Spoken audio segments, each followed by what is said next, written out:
로 오늘 신규 확진자 수 300명에 육박했습니다. 재확산이 본격 시작된 14일 이후 최대치인데요. 엿새간 확진자만 1,288명입니다. 전국 누적 확진자 수도 16,000명을 돌파했습니다. 또 계속해서 지역 발생이 절대 다수입니다. 297명 중 283명이고요. 지역별로 보면 서울이 150명, 경기 94명, 인천 8명 등등 수도권에서 90% 가까이가 나왔습니다. 수도권 주민 여러분들께서는 앞으로 2주간 출퇴근, 생필품 구매, 병원 방문 등 필수적인 외출을 제외하고는 집에 머물러 주시기를 부탁드립니다. 수도권의 경우에는 언제 어디서든 코로나19에 감염될 위험이 있습니다. 그런데 수도권 바깥 상황도 슬슬 심상치 않습니다. 신규 확진자는 부산과 강원, 광주를 비롯한 전국 14개 시도에서 골고루 나왔습니다. 정부는 전국적 대유행의 전조로 판단하고 이번 주가 통제 또는 확산의 중대 고비가 될 거라 전망합니다. 언제든지 전국적인 대유행으로 이어질 수 있는 절체절명의 위기 상황입니다. 정부는 감염 확산 저지에 총력을 기울이고 있지만 무엇보다 국민 여러분들의 협조가 절실합니다. 추적과 격리만으로 현재의 확산을 억제하는 데는 한계가 있습니다. 오늘도 전체 확진자의 절반가량이 사랑제일 교회에서 나왔습니다. 하루 새 166명이 늘어서 오늘 낮 12시를 기준으로 누적 623명입니다.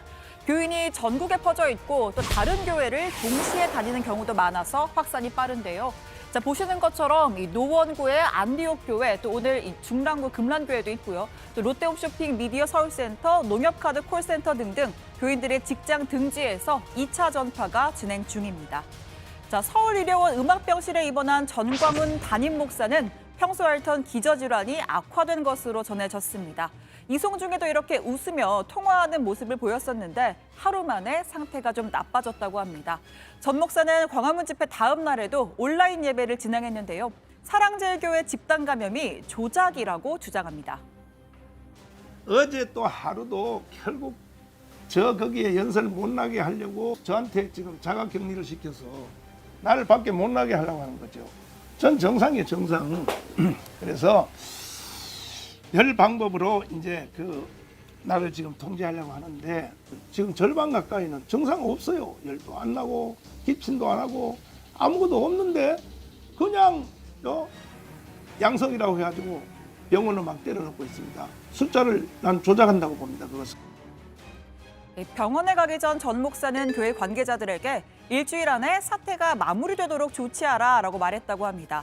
교회 측은 신도들 모두 진단검사를 받으라는 뜻으로 신도들에게 관련 내용을 문자 메시지로 보냈다라고 주장하는데요. 여전히 수백 명의 교인이 연락이 닿지 않거나 거주지 파악조차 되지 않고 있습니다. 심지어 확진 후에도 병원을 탈출하는 아찔한 사건도 벌어졌습니다. 경기 파주병원을 탈출한 50대 남성 시인도 서울 종로구에서 휴대전화 신호가 잡히더니 탈출 25시간 만인 오늘 새벽 서울 신촌의 한 커피숍에서 발견됐습니다. 이제 의료진들이 탈주 동기를 물어보니까 김칫국에 독약을 탄다는 등 이런 좀 비상식적인 언급들을 하고 있어서 이게 탈주 동기에 혼선을 주기 위한 의도일 수도 있고, 아니면은 일부러 교인들은 양성으로 판정을 한다 이런 좀 피해 의식들을 강하게 이야기하는 그런 맥락에서 이해될 수도 있고. 광화문 집회를 생중계한 보수 유튜브 채널이죠. 신의 한수의 신혜식 대표도 확진 판정을 받아 입원했습니다. 병실 안에서도 생방송을 이어갔는데요. 관리가 엉망진창이라며 정부를 비난하더니 코로나에 걸린 것 역시 정부 탓이라고 주장합니다. 여기 교도소 문의예요. 교도소가 아니잖아요. 이거는 치료소 아닙니까? 그러니까 왜 죄인 다루듯이 하냐고 지금 사람을. 내가 죄졌냐고 나가지도 못하게 하고 제 입맛에 맞지도 않는 밥 먹고 말이죠. 닦는 것도 불편하고 눈치 봐야 되고 말이죠. 제가 우한 코로나에 걸렸든 말았든 저는 이건 강제로 우한 코로나에 양성질 당했다. 정부의 양성질에 당했다. 이렇게 말하고 있는 거예요, 여러분들한테. 또 집회에 참석한 차명진 전 의원은 어머니가 코로나19 환자가 들끓는데 왜 갔냐며 통곡하신다라면서 다들 괜한 걱정을 하기에 검사를 받으러 다녀왔다라고 했습니다. 자, 오늘 새로 올라온 글 확진 판정을 받았다라고 적었습니다. 자, 차 전 의원 외에도 집회에 참석한 여러 정치권 인사들이 속속 검사를 받고 또 그 결과가 공개되고 있습니다. 자, 확진자가 나오면 조금 전에 민경욱 전 의원은 음성이 나왔죠. 자, 확진자가 나오면 이 건물의 일부든 전체든 일단 폐쇄해야 합니다. 이 모든 직종이 다 그렇지만 특히나 저희 다정회처럼 생방송을 하는 방송국은 방역에 훨씬 더 민감할 수밖에 없습니다. 코로나 사태 후 처음으로 방송사가 셧다운되는 일이 벌어졌는데요. CBS 라디오 김현정의 뉴스쇼에 출연 중인 자사 기자가 확진 판정을 받으면서입니다. CBS는 정규 방송을 중단하고 현재 음악만 송출하고 있습니다. 청취자 여러분 안녕하십니까? CBS는 현재 코로나19 비상 상황으로 정규 방송을 보내드리지 못하고 있습니다. 청취자 여러분의 양해를 바랍니다. CBS는 당국과 긴밀히 협력해 철저한 방역과 방송 조기 정상화에 최선을 다하고 있습니다. 방송이 정상화될 때까지 음악을 보내드립니다. 자, 어제 라디오 방송 녹화장엔 민주당 이낙연 의원도 참석했습니다. 이 확진 판정을 받은 기자와 같은 마이크를 사용했습니다. 즉각 검사를 받아서 음성 판정을 받았다는 소식을 전했는데요. 자칫 정치권에도 큰 파장이 일어날 뻔한 사건이었습니다.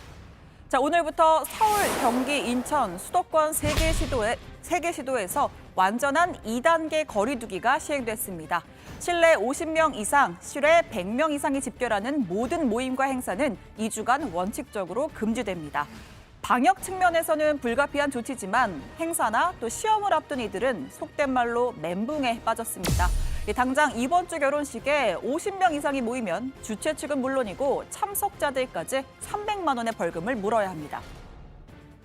결혼식 등 이런 부분들에 있어서 상당히 많은 불편과 거기에 따른 경제적 피해 등을 끼치게 돼서 관련된 분들께서는 상당히 송구스럽습니다. 공정거래위원회에서는 예식과 외식, 여행, 항공, 숙박 등 5개 업종을 대상으로 이러한 감염병 위약금 면책과 감경 기준을 마련하기 위해서 업계와 소비자단체와 협의를 하고 있습니다.